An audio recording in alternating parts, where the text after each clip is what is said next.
नमस्कार माझ्या विद्यार्थी मित्रांनो, आज मी तुमच्यासाठी इयत्ता 9वी स्टँडर्ड 9 सीबीएसई बोर्ड याचा संस्कृत विषयाची प्रश्नपत्रिका आणि तिचे स्वरूप घेऊन आलेले आहे. प्रश्नपत्रिकेचा अभ्यास करताना आपल्याला एक लक्षात येईल की येथे असणारे सर्व प्रश्न हे बहुविकल्पात्मक आहेत, म्हणजेच MCQ या पद्धतीचे असणार आहेत. याकरिता दिलेला वेळ जो आहे तो सार्धैक होरा म्हणजे 1.5 तासांचा म्हणजेच 90 मिनिटांचा अवधी आहे. प्रश्न विचारलेले आहेत ते 40 मार्कांकरिता 40 मार्क्स याकरिता असतील आणि एकूण प्रश्नांची संख्या आहे 51 विथ ऑप्शन्स. म्हणजेच 40 प्रश्न 40 मार्कांकरिता असणार आहेत आणि 51 पैकी तुम्हाला 40 प्रश्न सोडवायचे आहेत आणि याकरिता मिळालेली वेळ असणार आहे 90 मिनिटं, 1.5 hour. 10 मुख्य प्रश्न असतील. Total 10 main questions are there and in that 10 questions 51 sub questions are included. यापैकीही 1 to 7 questions are totally based on your grammar part, grammar textbook, and rest of the 3 questions are based on grammar but based on literature book शेमुशी भाग 1. शेमुशी भाग 1 यामध्ये दिलेल्या पाठांवर आधारित काही प्रश्न असणार आहेत. ते प्रश्न क्वेश्चन नंबर 8, 9 आणि 10 असे असतील. आता आपण येथे पाहूया प्रश्न क्रमांक 1. प्रश्न क्रमांक 1 हा संधी प्रकरणावर असेल. यामध्ये एकूण 5 प्रश्न दिलेले असतील. या 5 प्रश्नांपैकी तुम्हाला 4 प्रश्न सोडवायचे आहेत. 4 प्रश्न 4 मार्क. एक ऑप्शन असेल. संधीमध्ये दीर्घ संधी, गुण संधी, अयादी संधी, तृतीय वर्णे परिवर्तनम, पंचम वर्णे परिवर्तनम, उत्व संधी आणि म स्थाने अनुस्वार या संधीचा समावेश केलेला आहे. प्रश्न क्रमांक 2 असणार आहे शब्दरूपाणी. शब्दरूपांवर आधारित असा हा प्रश्न आहे. यामध्येही एकूण 5 प्रश्न असतील. 5 पैकी 4 प्रश्न तुम्हाला सोडवायचे आहेत आणि 4 गुण असतील. 4 questions, 4 marks and 1 option question. शब्दरूपाणी मध्ये तुम्हाला काही ठराविक शब्दांची यादी दिलेली आहे, त्याचा अभ्यास करायचा आहे. यामध्ये बालक, लता, नदी, साधू हे शब्द तथा यांसारखे शब्द, तसेच अस्मद आणि युष्मत सर्वनाम याचाही अभ्यास करायचा आहे.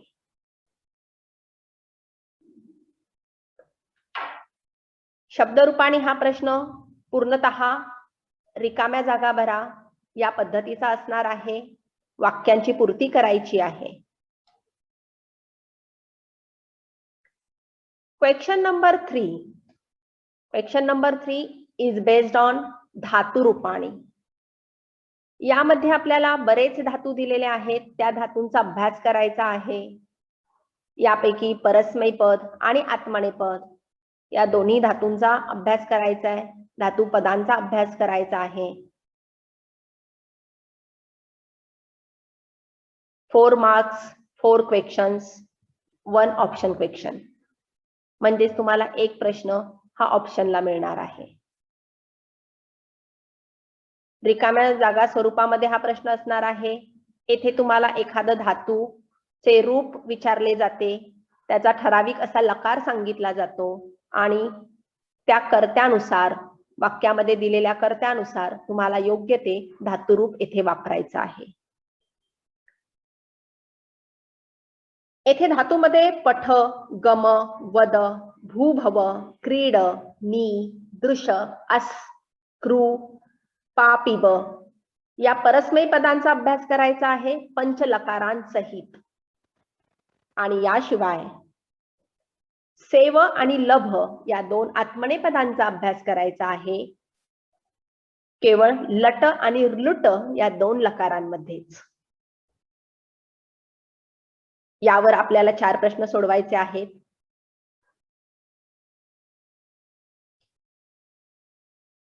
प्रश्न क्रमांक 4.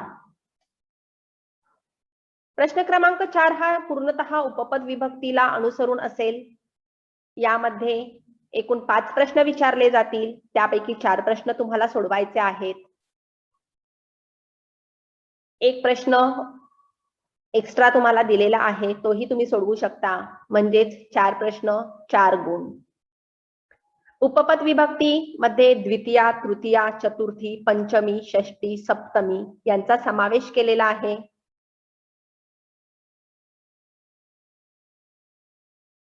रिकाम्या जागेमध्ये योग्य ती उपपद विभक्ती निवडून तुम्हाला ती लिहायची आहे. योग्य गुण योग्य विकल्पाला नक्की मिळतील. क्वेश्चन नंबर 5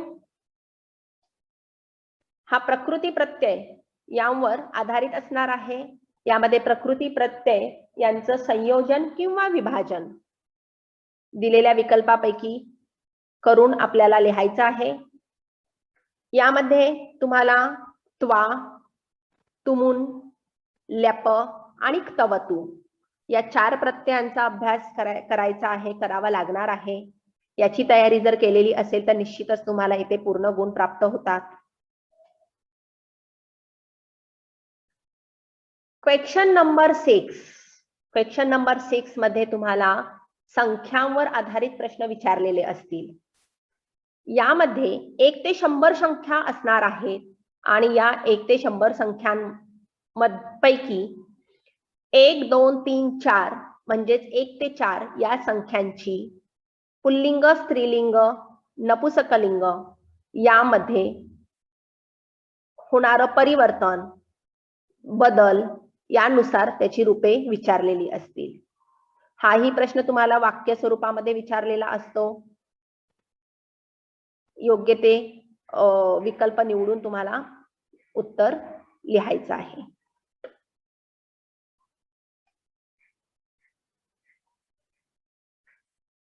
प्रश्न क्रमांक 7 असणार आहे.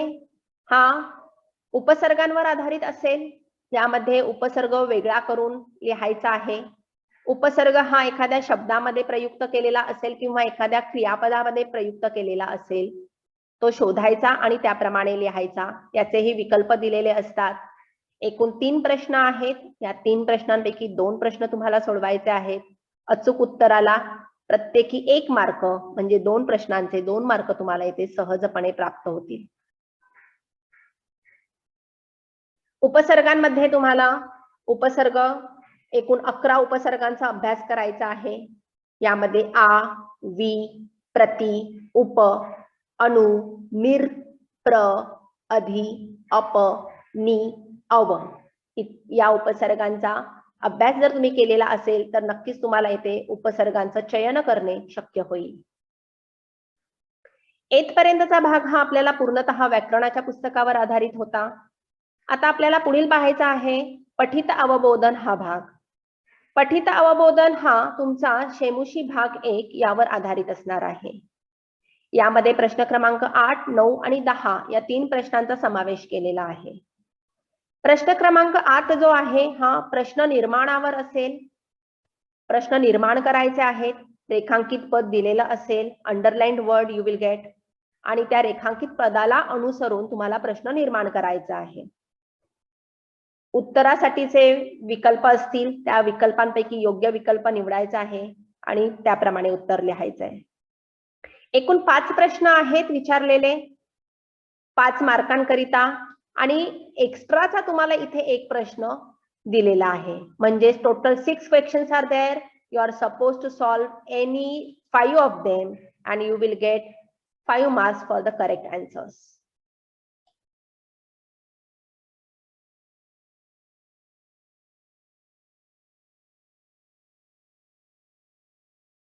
Next question number 9. Question number 9 is totally based on शब्दार्थ. इथे एक काळजी घ्यायची आहे, विद्यार्थ्याला शब्दांचे अर्थ प्रसंगानुकूलम, प्रसंगाला अनुसरून असणारे अर्थ लिहायचे आहेत. त्यामुळे वाक्य व्यवस्थित वाचून त्या वाक्यांचा तेथे असणारा अर्थ, शब्दांचा प्रतीत होणारा अर्थ, अपेक्षित अर्थ यांचा विचार करून आपल्याला येथे वाक्य सोडवणं गरजेचं आहे, प्रश्न सोडवणं गरजेचं आहे. यामध्ये ही एकूण 4 प्रश्न आहेत. 4 गुणांकरिता एक प्रश्न तुम्हाला एक्स्ट्राचा मिळणार आहे, 5वा प्रश्न. म्हणजेच तुम्ही येथे एकूण 5 प्रश्नांपैकी 4 प्रश्न लिहू शकता. 4 गुण तुम्हाला नक्की मिळतील. And the last question, question number 10, हा पूर्णतः भाषिक कार्यावर आधारित असणार आहे. यामध्ये एकूण 6 प्रश्न आहेत, सोडवायचे असणारे 6 प्रश्न, आणि एकूण दिलेले प्रश्न आहेत ते 8 दिलेले आहेत. 8 पैकी 6 प्रश्न तुम्ही सोडवणार आहात. 6 प्रश्नांचे स्वरूप वेगवेगळे आहे. त्या योग्य प्रश्नांच्या स्वरूपानुसार योग्य उत्तर जर तुम्ही दिलेलं असेल, लिहिलेलं असेल, तर तुम्हाला तिथे 6 पैकी 6 गुण मिळालेले असतील. आता ह्या 6 प्रश्नांमध्ये कोणत्या प्रकारचे प्रश्न असतील, तर यामध्ये विशेष पद, विशेषण पद, पर्याय विपर्याय, कर्तृपद आणि क्रियापद यांचं अचूक चयन करायचं आहे. त्यासाठी तुम्हाला योग्य पद्धतीने शेमुशी भाग 1 या पुस्तकाचा अभ्यास व्यवस्थितपणे, सखोलपणे करणं गरजेचं आहे. अशा प्रकारे आपल्याला इथे इयत्ता 9वी याची संस्कृतची पूर्ण प्रश्नपत्रिका आणि तिचं स्वरूप आपण येथे पाहू शकतो. Total 51 questions. You are supposed to solve 40 questions in 90 minutes. Each question will have options for the answers. 4 options असतील, विकल्प असतील. त्यापैकी एक अचूक विकल्प तुम्हाला निवडून लिहायचा आहे. तर विद्यार्थी मित्रांनो, येणाऱ्या परीक्षेकरिता खूप शुभेच्छा. भरपूर तयारी करा, भरपूर सराव करा आणि परीक्षेसाठी सिद्ध व्हा. Wish you all the best. Thank you very much.